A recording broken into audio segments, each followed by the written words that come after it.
Hello, welcome to my channel. If you're joining me for the first time, thank you so much for being here. If you're already subscribed to me, thank you for your support. Okay, I'm going to do a tarot tag, but before we get into my video, I want to share a quick update with you guys. I recently have realized that my comments are not showing up on other people's videos. So this has been verified.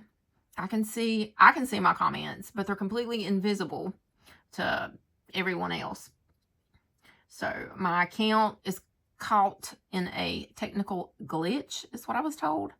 So if you leave a comment on this video, know that I can see it. I'm reading it, but I cannot comment on it. And all the videos that I'm watching, I'm commenting on your videos. You just can't see them. And I'm not going to be able to comment on a video or reply or heart or like anything for at least 48 hours. We have to do a total reset of my tarot channel. I don't know what happened with it, but that happened. So I can post videos and I can make posts, but I can't comment and I can't like your comments. So if you guys can just bear with me through this mess, hopefully within 48 hours, it will be cleared up.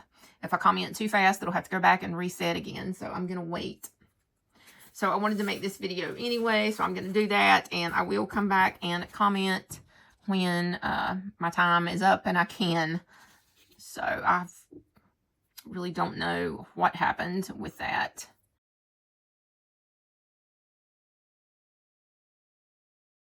But anyway, so this is the hashtag Tarot Curiosities. At Nicole, a cottage witch, came up with these prompts, and I thought this would be like a fun thing to do, so I'm gonna do that. So the first prompt is your favorite purple deck. I think Nicole really likes purple from what I understand, and she wants to look at everybody's purple decks. So I tried to find a purpley deck. It's an oracle deck. It's called Victorian Sensibilities, and I absolutely love this deck. It's by Claudia Turner, and raised in the Appalachians. I really like these words, or these cards rather. Now, this is the back of the deck. It's very purpley. I think they're absolutely stunning. The sides are black. Now, these are black and white because it's Victorian Sensibilities. So we have the Knickerbockers here.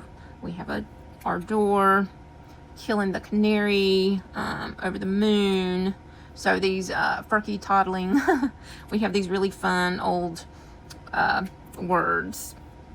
And so, like I said, this is black and white, but maybe the back appeals to you. It did me. I think it's gorgeous, and some of them are black and white, some of them are more of an antique color.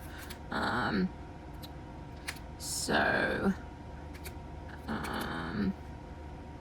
love them.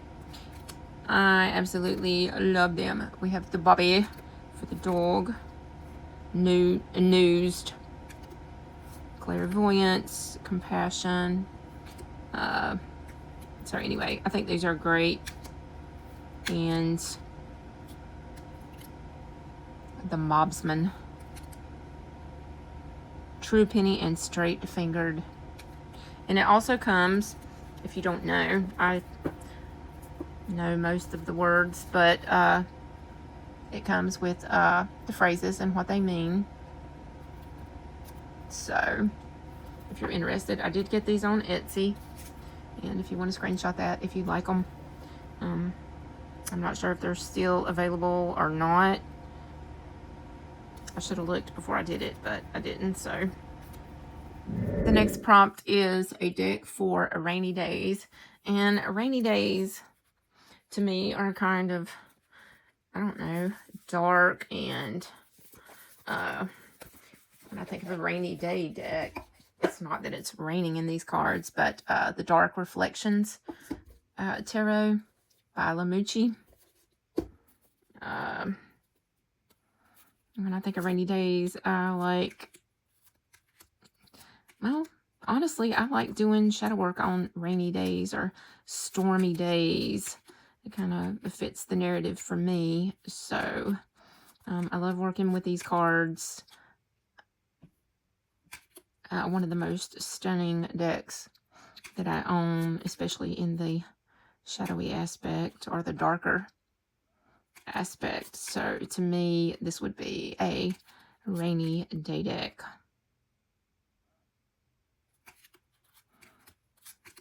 I don't know that I've seen a card with rain,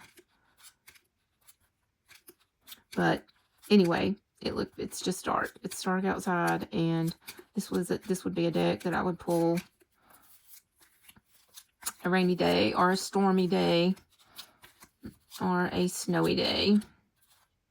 So that is Dark Reflections.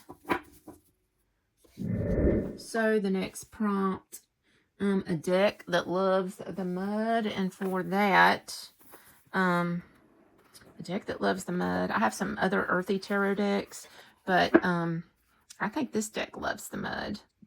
The Herbal Astrology Oracle. I don't know why this made me think of mud. These are the backs.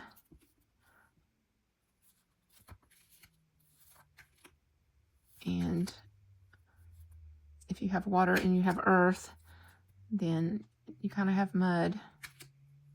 So I guess this would be a deck that makes me think of mud because it's so, I just feel like it's really earthy.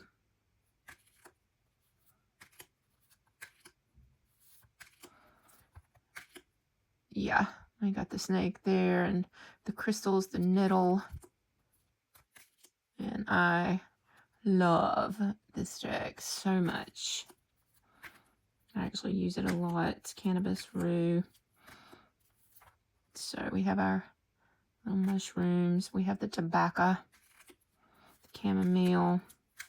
So this would be my muddy deck. Because when I was thinking muddy, again, I was thinking something earthy, and most of the flowers have to go through the earth, and they have to have water to grow, and so that makes mud. Okay, my Fiercest deck. I think my Fiercest deck, I keep this one in a case. It's so fierce, I have to keep it locked up.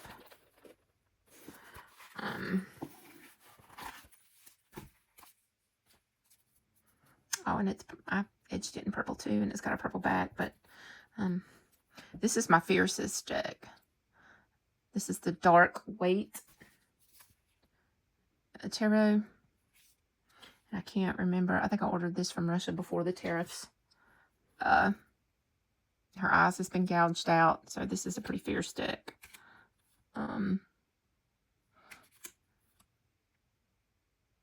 It's just kind of to me, it seems fierce.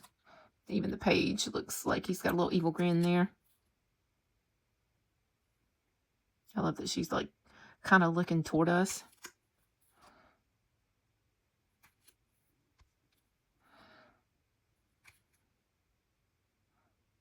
Yeah, that looks like blood splattering out there. We've got a head in one of the cups.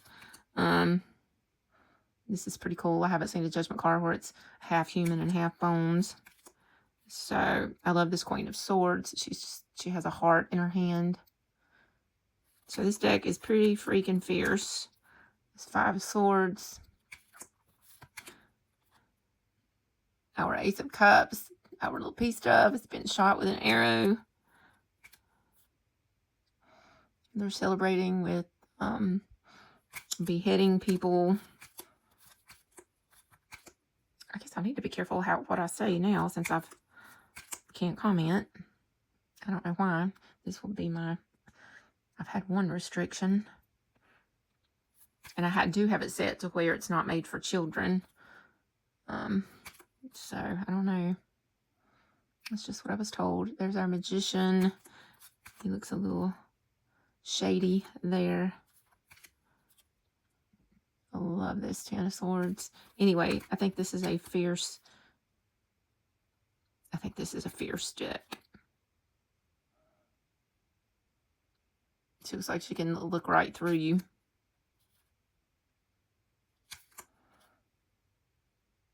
So, I love this deck. And I'm so glad that I have it. Our lion has a scorpion tail there. And the strength card. So, that is my Fiercest. I think that's my Fiercest deck probably out of my entire collection. Or I think it is anyway. I have a lot of, I'm drawn to some dark decks, but and a deck to brighten up my day. Even my deck to brighten up my day is a little dark. The Cosmo Bins. I don't know why. This little deck makes, if I'm having a bad day, I'll read with this. Or if I feel like I need a little boost of happiness, I read with the little Cosmo Bins. I love this deck. This deck brightens. It does brighten my day. I love these little creatures. This deck reads amazing. Look at the Empress there. Little baby in her tummy. The 5 cups. I just love the facial expressions. And this deck makes me happy. Huh. It really does. Star. And we're 2 of Swords. Look at our King of Cups. Look how happy he is. It does brighten my day. It brightened my day just pulling it out. There's a little, we have a little splotches of red in here.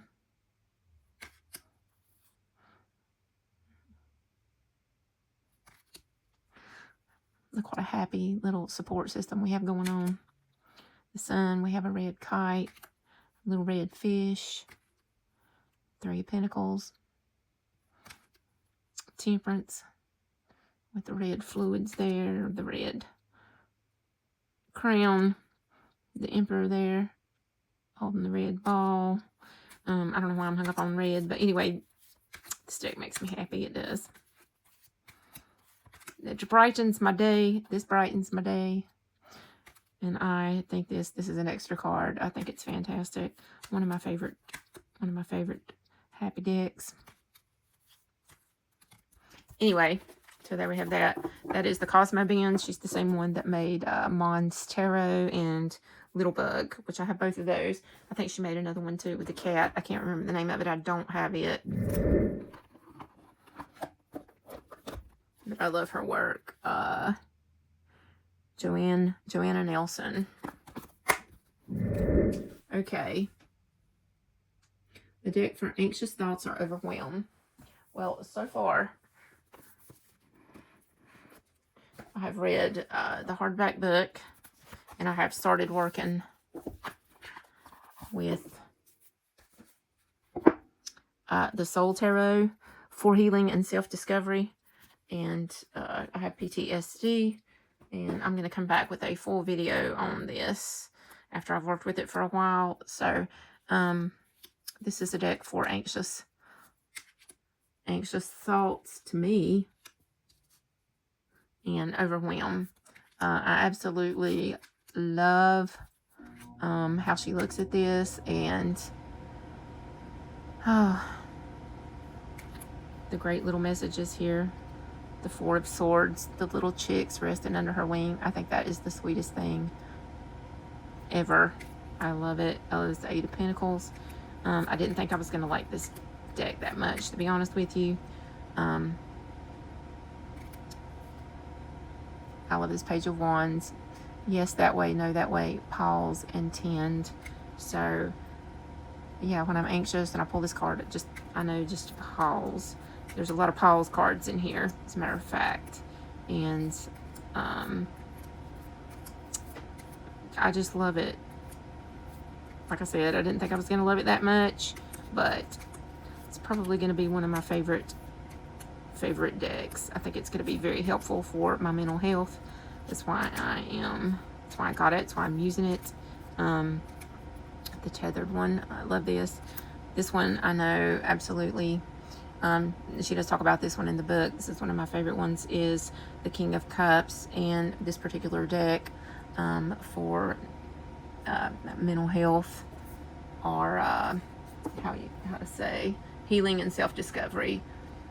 But for my mental health, this particular card is about the King of Cups, but filling your own well up so you can take care of everybody else. But you do have to fill up your own well. It's almost like the airplane scenario. If you don't get your mask down to breathe, then you can't help anybody else. So you have to do your self-care and your self-love and take care of yourself. So I love that about that. That's just one little thing that I love about it. There's so many different ways to look at these cards that are so very common. Page of Swords is a little foal trying to stand up there. And it's one of my favorite cards too. This is all about self-love, so, and being enough.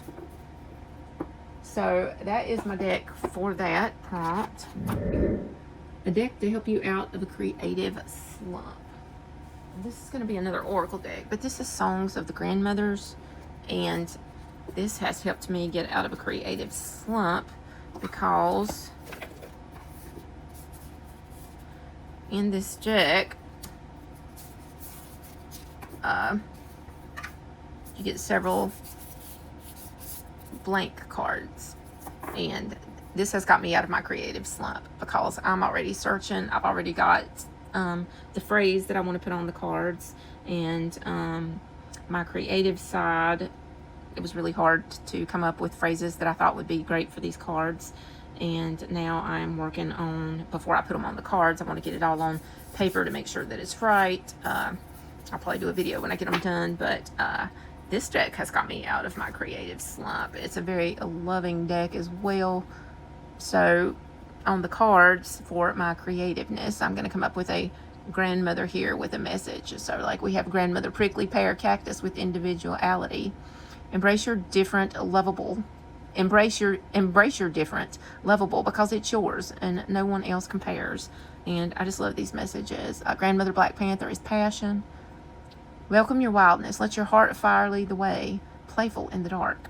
So this deck has definitely got me out of my creative slump because I've been looking for the last 3 weeks and putting together how I'm going to go about making my cards, and I'm glad that she left those in there. Blank, Grandmother Redwood, the Storyteller. Oh, I just love these oracle cards. I love to journal with these cards too, so I think they're fantastic. And the backs are gorgeous. So they did get me out of my creative slump. Okay, for the next one is the Witchiest deck, and I chose the Barbara Walker Tarot in a 10. I have several witchy decks because I'm into witchy decks, but this is by far the witchiest deck that I have, and I think this is a great witchy deck.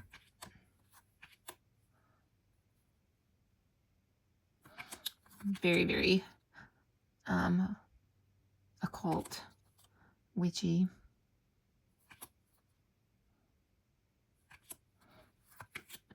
It's poker sized, which I like. It's easy to shuffle. This death card kind of looks like Marseille. There are 9 of Swords there.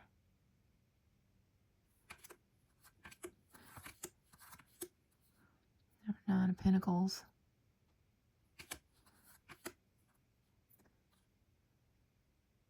Five of Swords. It's also a very I would say like matriarch driven deck.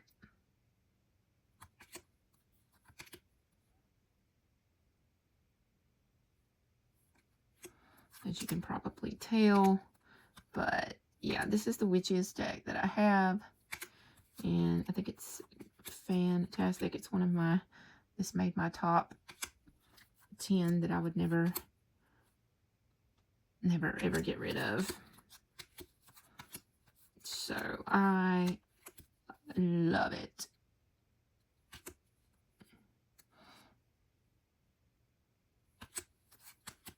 And there we have that, the Witchiest deck.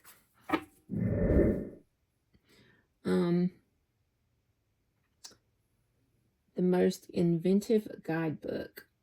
I've got a lot of books because I'm a bookworm and I love to read. I would probably say I just read this, and that's the deck that I'm working with for my PTSD and my trauma. And I would probably say this one, Terror for the Wild Soul by Lindsay Mack. I think this is a fantastic, and you don't have to have the Terror for the Wild Soul deck, which that was a question that I had before I bought it, but I'm glad that I got the deck because I love this deck. But you don't have to have that particular deck to go with this book. So I think this is the most inventive deck. I've seen a lot of decks, and I mean a lot of books. I've read a lot of books for tarot and helping you in that way, and so far this has been the best one that I've come across, and I think it is a must-have for anybody who has PTSD or wants to heal or live in the present moment or has been through any kind of trauma. So I would say that one. Favorite book for going beyond the tarot basics. Well, I couldn't pick between these two, so one of my favorite books is Unlocking the Tarot by Lisa Papez over at Supportive Tarot. I think this is an amazing book. It's just amazing. I think it's good for beginners and for seasoned readers. I've been reading for years, and I still really, really enjoyed this book. She just has a lot of good points in here. I think it's a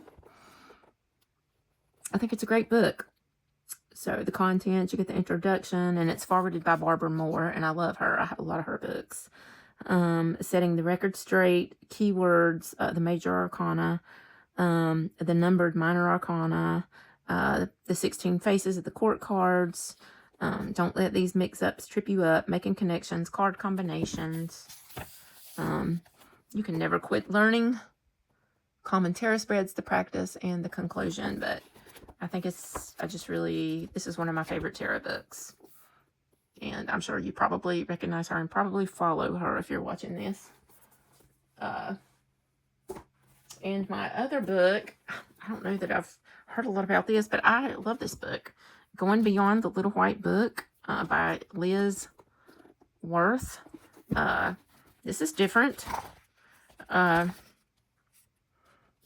think this goes above and beyond. You get a lot of, like, if you like to journal, especially,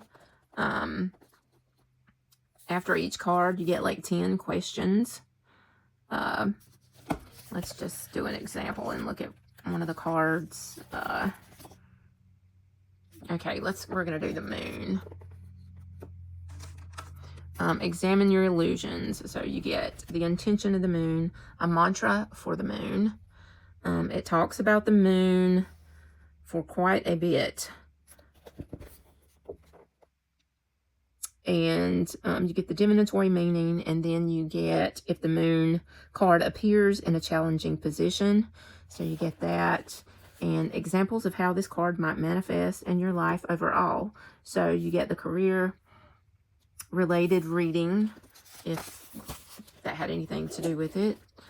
You get the relationship reading and any other possibilities. And it gives you all kinds of possibilities that you might be going through with this moon card.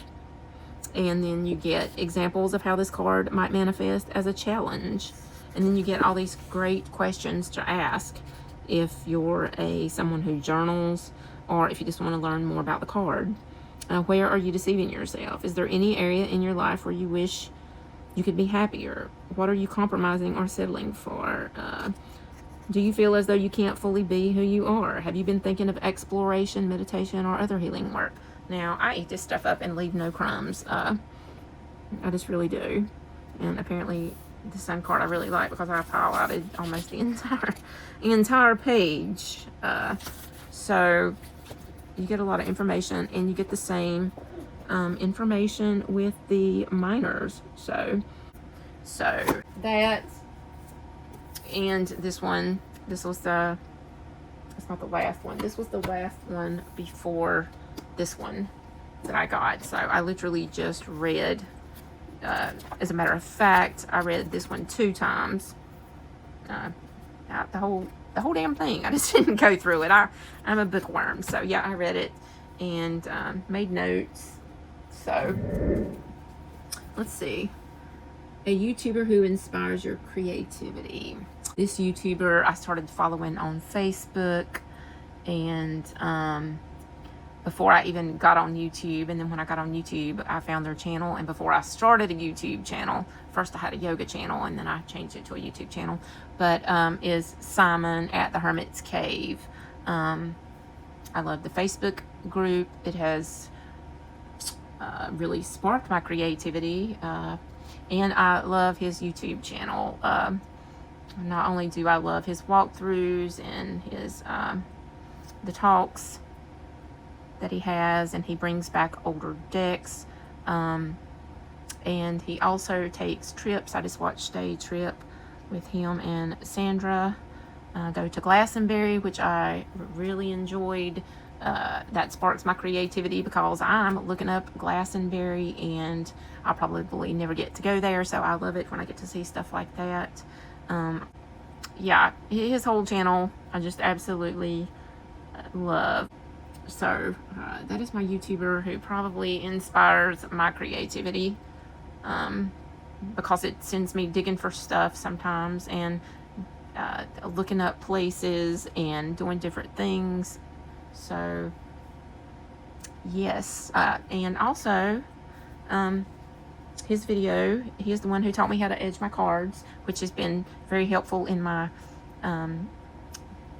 I would call it meditation, or to calm my nerves, is edging cards, because I will edge the heck out of some cards. And I learned how by watching Simon. So like this deck, I was a little scared to edge it. This is the Wild Soul, because it's white there and it's white on, but you know, I think I did fairly good. So that is how I welcome my decks in now. I edge almost all my decks, unless they're mostly white, and I'm afraid they're going to bleed. So I did watch his video also, and I've been contemplating modifying the decks by cutting them down. I watched him with the guillotine cutter and the corner cropper. I haven't done it yet because I have ruined 2 decks and had to repurchase them. I'm glad that I tried it on cheaper decks, but I don't know if I'm going to do that or not, but it was fun to watch him do it. So anyway, that sparked my creativity, and I've learned so much from that channel. And yeah, so I will post the prompts in my description box. And again, I can see your comments, but I will not be able to like them or reply back from 48 hours from, well, in the next 48 hours. If I do it too quick, I'll have to reset again. So I am reading them, and I'm already, you know, appreciative. Thank you for your support. Peace out. I love you guys.